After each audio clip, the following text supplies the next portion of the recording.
Today we have Macbeth Act 3, Scene 4.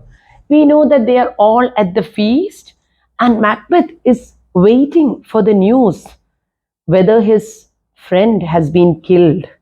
So let's see. Macbeth, you know your own degree. Sit down at first and last the hearty welcome. So he then tells the thanes and the noblemen, you all know your own ranks. So sit accordingly at my table. Lords, thanks to your majesty. Macbeth, ourself will mingle with society and play the humble host. Our hostess keeps her state, but in best time we will require her welcome. So I shall be the humble host today, and my wife, Lady Macbeth, she will be, she is supposed to be the star of this particular scene where she has to make everybody feel welcome. This is a time where they need the strength to be on Macbeth's side. Lady Macbeth, pronounce it for me, sir, to all our friends. For my heart speaks, they are welcome. First murderer appears at the door. So, just when she tells them that they are welcome, we see that the first murderer has come to report his deed. Macbeth, see, they encounter thee with their hearts' thanks. Both sides are even. Here I'll sit in the midst. Be large in mirth, anon we'll drink a measure the table round. So let us all drink and be merry. I will sit in the middle. Both sides, all the lords and thanes, you can all take up your places. And don't hold back. Let us enjoy the party. At that time we see that the murderer is approaching. He wants to tell Macbeth what has happened. First murderer, to the murderer, Macbeth says, there is blood on your face. And the murderer replies, 'tis Banquo's then. It is not my blood, O king, it belongs to Banquo. Macbeth, 'tis better thee without than he within. Is he dispatched? So it is better that such a thing has happened. Now look at this. This man is selling his soul.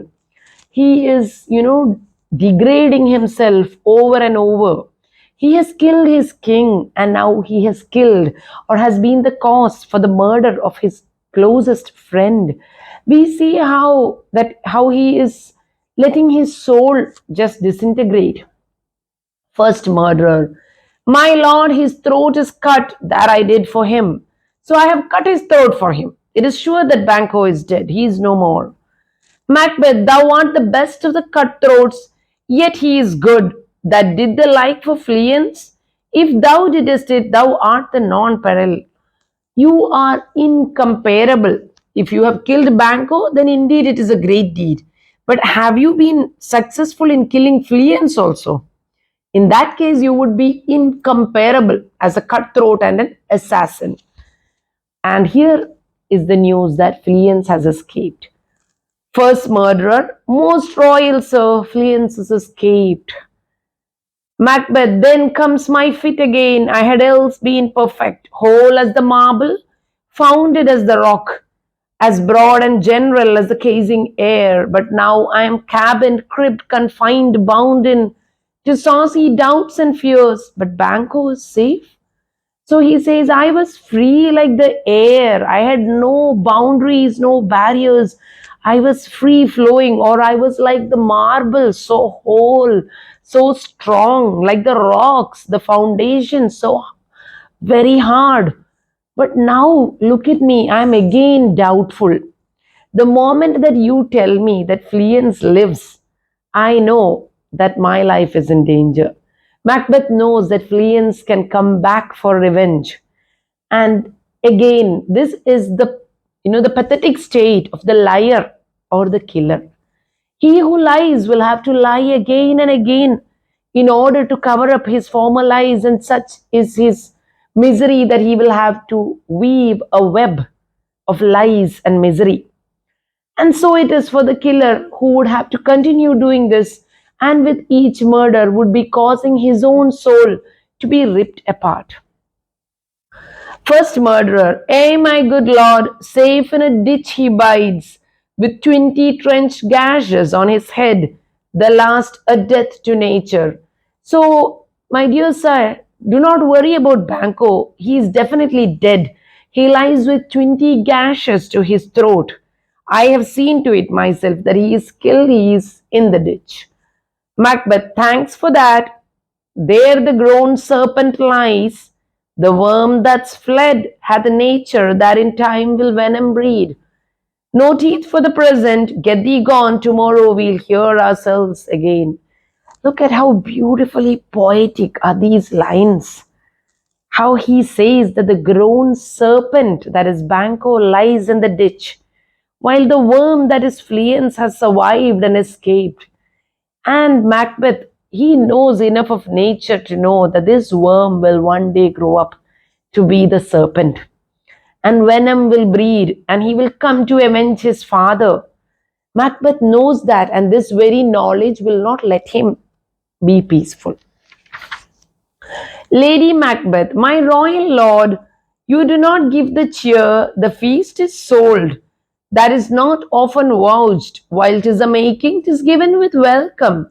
To feed were best at home, from thence the sauce to meat is ceremony, meeting were bare without it. My dear king, you have to come and welcome your guests in a proper manner, because otherwise it's just food, it's just eating. It's almost as if you were eating at home. If the guests are to be made to feel that they are at a feast, the hostess and the host should be so welcoming. They should make all the people feel wanted and, respected. So please come here and make yourself, talk to the guests. Macbeth, sweet remembrancer, now good digestion, wait on appetite and health on both. My sweet remembrancer is he is now again flattering his wife. He says, my dear lady, my dear hostess and queen, you have reminded me of my kingly duties. Let me come and execute my duties and welcome everyone and good health, good appetite. Let us all eat and drink together. Lennox, may it please your highness to sit. Please sit with us, says Lennox the lord. The ghost of Banquo appears, enters, and sits in Macbeth's place. Here we see the supernatural, just like we have seen in Hamlet.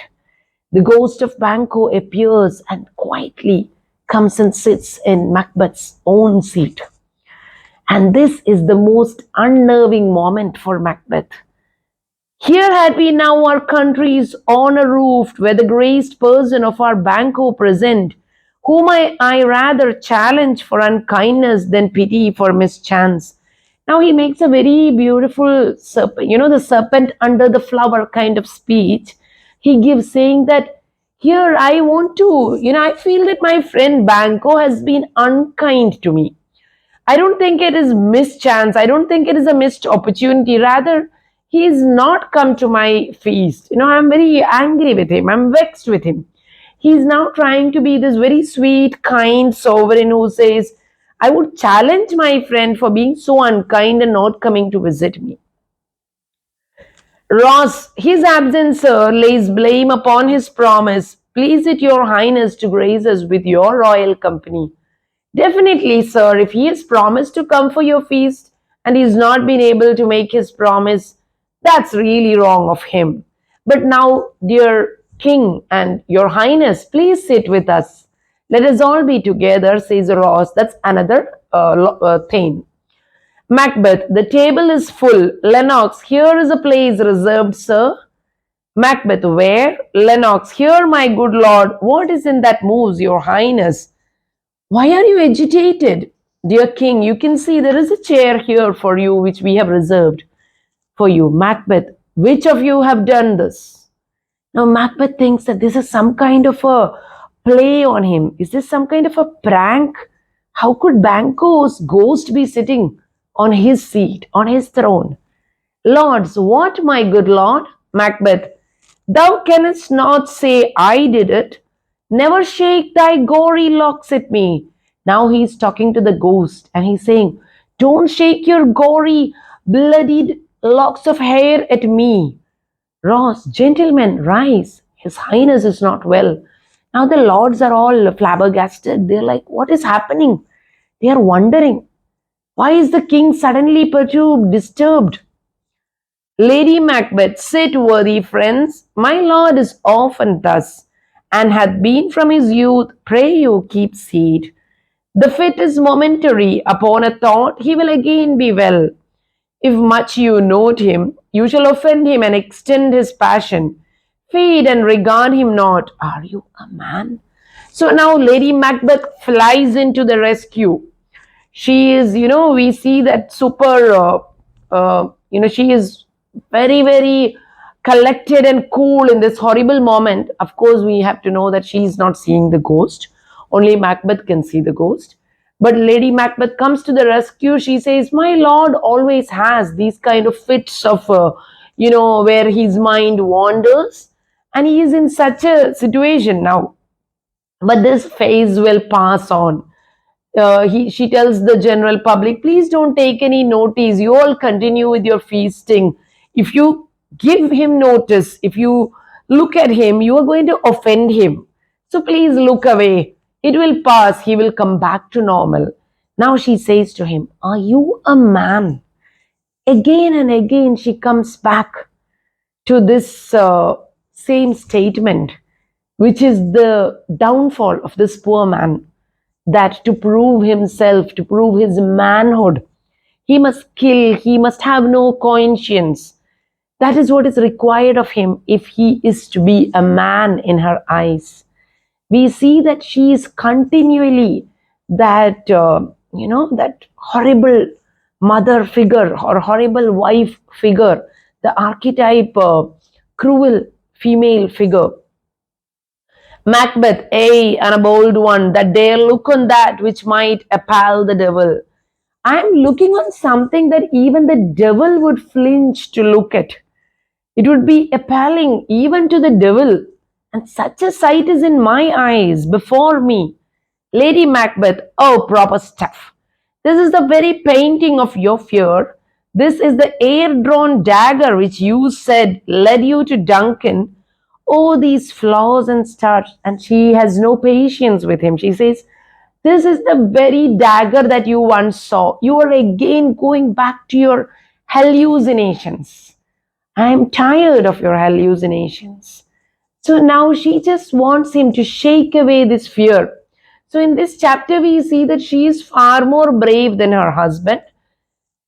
And impostors to true fear would well become a woman's story at a winter's fire, authorized by her grandam.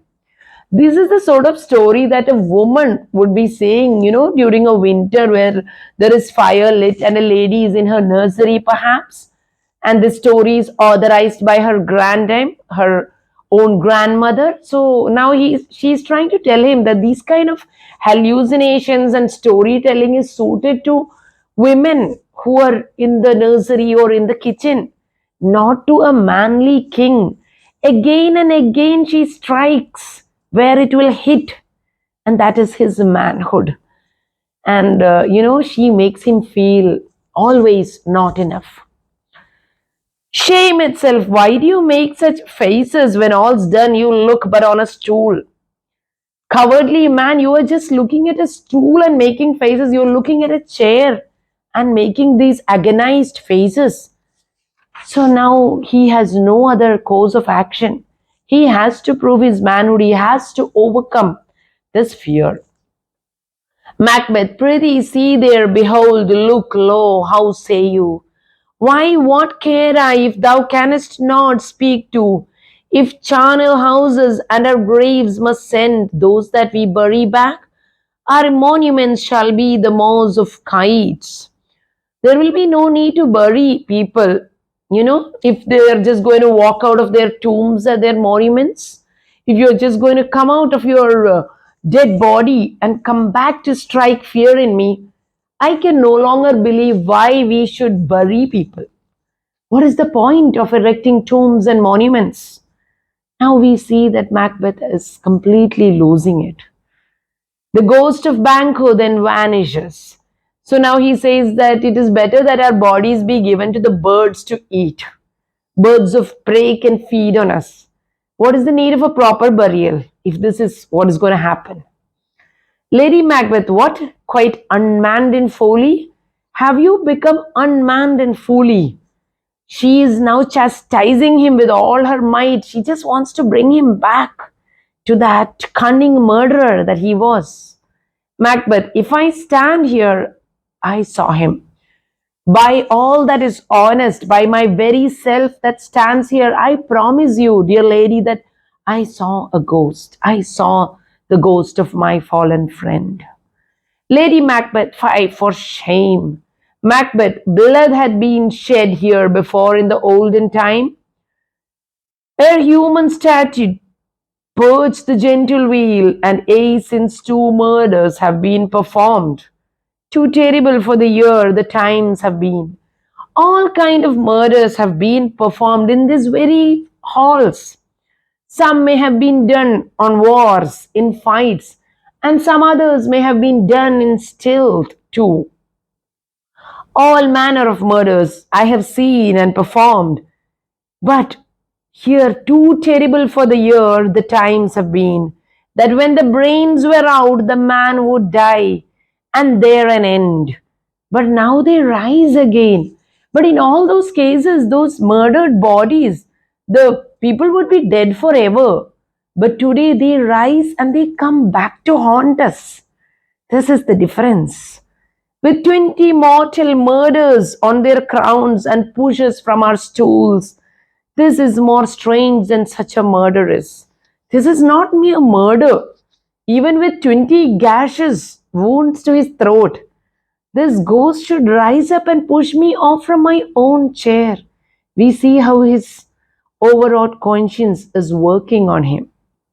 Lady Macbeth, my worthy lord, your noble friends do lack you. Now she is really at her wits' end. She's saying, your worthy friends are waiting on you. Please collect yourself. Come back to being the king and the leader.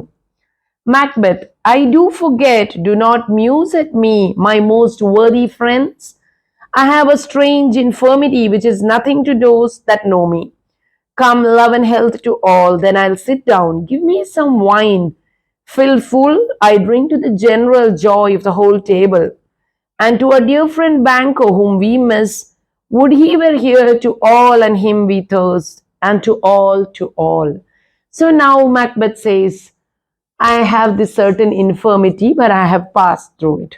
Please come back, do not be alarmed. Let us all drink and be merry. Let us also drink to dear Banco, who could not be present here. Now give me too some wine. Let me drink to all of you. Lords, our duties and the pledge. Re-enter the ghost of Banco. Now this is again a scary scene. Yet again the ghost enters. We see that Macbeth has traded his conscience and his peace of mind forever. He will never sit on the throne peacefully.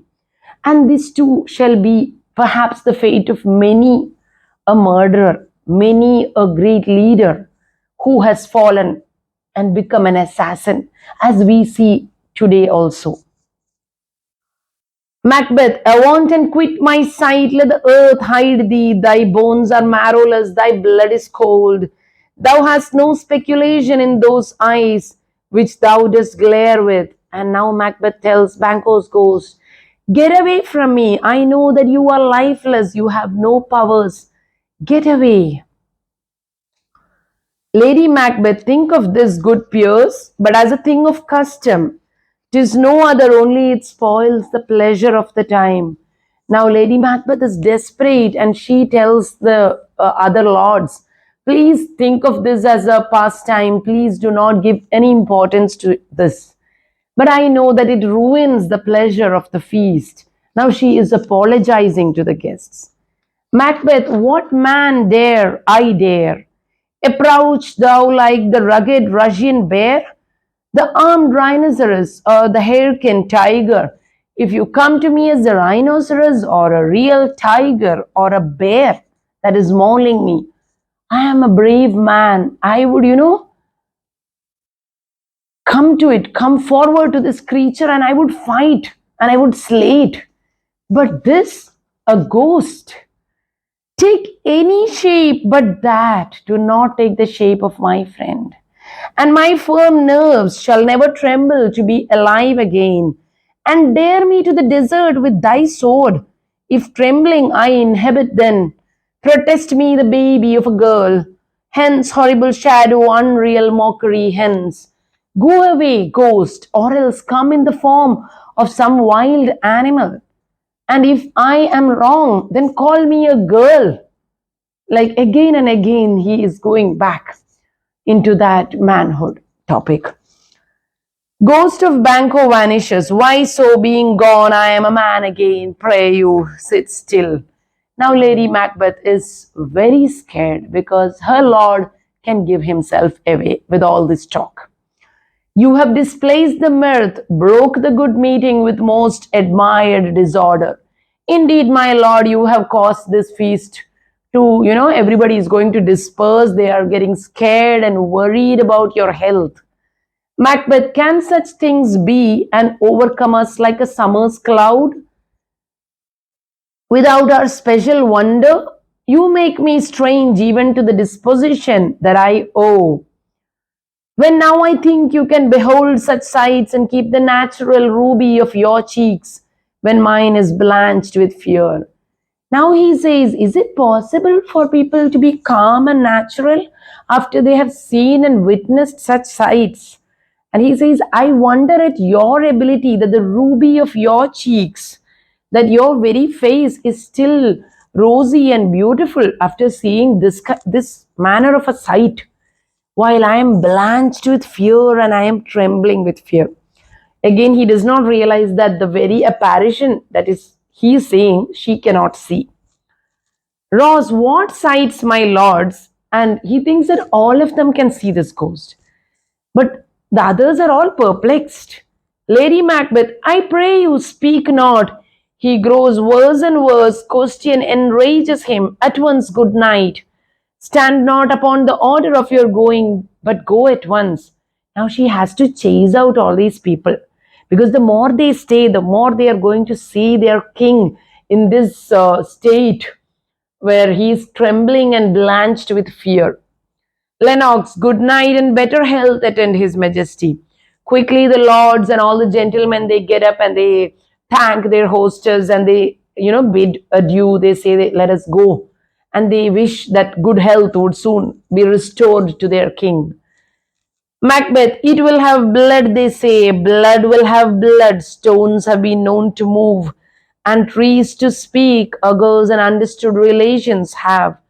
By maggot pies and crows and rooks brought forth, the secretest man of blood, what is the night? Now he's completely forlorn. He says, even the stones, the blood is going to ask for blood. The blood that is spilled will come to avenge itself. And even the very nature around us, the trees, the stones, everything will wake up and give evidence for murder. Here a murder has happened and the culprit will be found. And this Shakespeare again gives us the story that has happened. This same story is going on throughout the years, that the truth will be exposed and he who has killed will be found out and he will meet his just punishment. Lady Macbeth, almost at odds with morning, which is which, Macbeth, how sayest thou that Macduff denies his person at our great bidding? Where is Macduff? Macduff has not come. Lady Macbeth, did you send to him, sir? Macbeth, I hear it by the way, but I will send. There's not a one of them but in his house.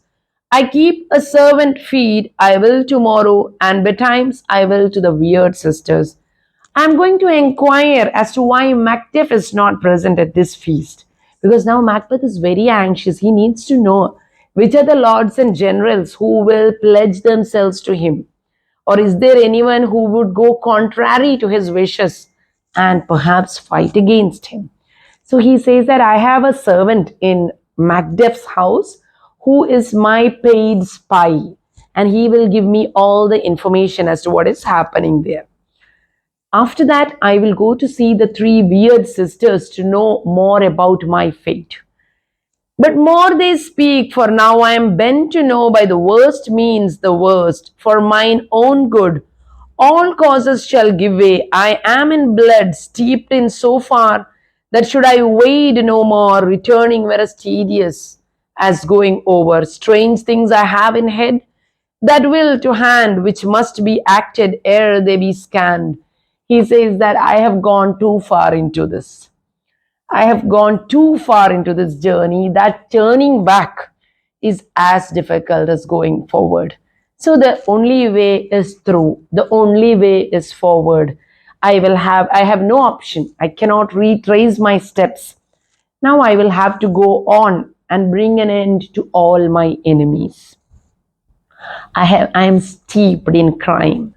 Lady Macbeth, you lack the season of all nature's sleep. You need to first sleep. My lord, please go and sleep and refresh your mind. Macbeth, come, we'll to sleep. My strange and self abuse is the initiate fear that wants hard use. We are yet but young indeed. So now he says, all this is because I am a novice. I have to, become more hardened. We are very young in our deeds. I have only done cruel deeds on the battlefield, which is honorable and just. But to kill in stealth, this is something new for him. And as a novice, he is here. Something remarkable is that we would have to see that Macbeth is slowly discovering that he is not as evil as he would wish to be. He is not that psychopath that he would wish to be. There is something, a little flame of fear or conscience. Shakespeare is making us think here. He is causing us to think deep into this issue where Macbeth's conscience, perhaps, or is it fear? So let us see what will happen next. Thank you.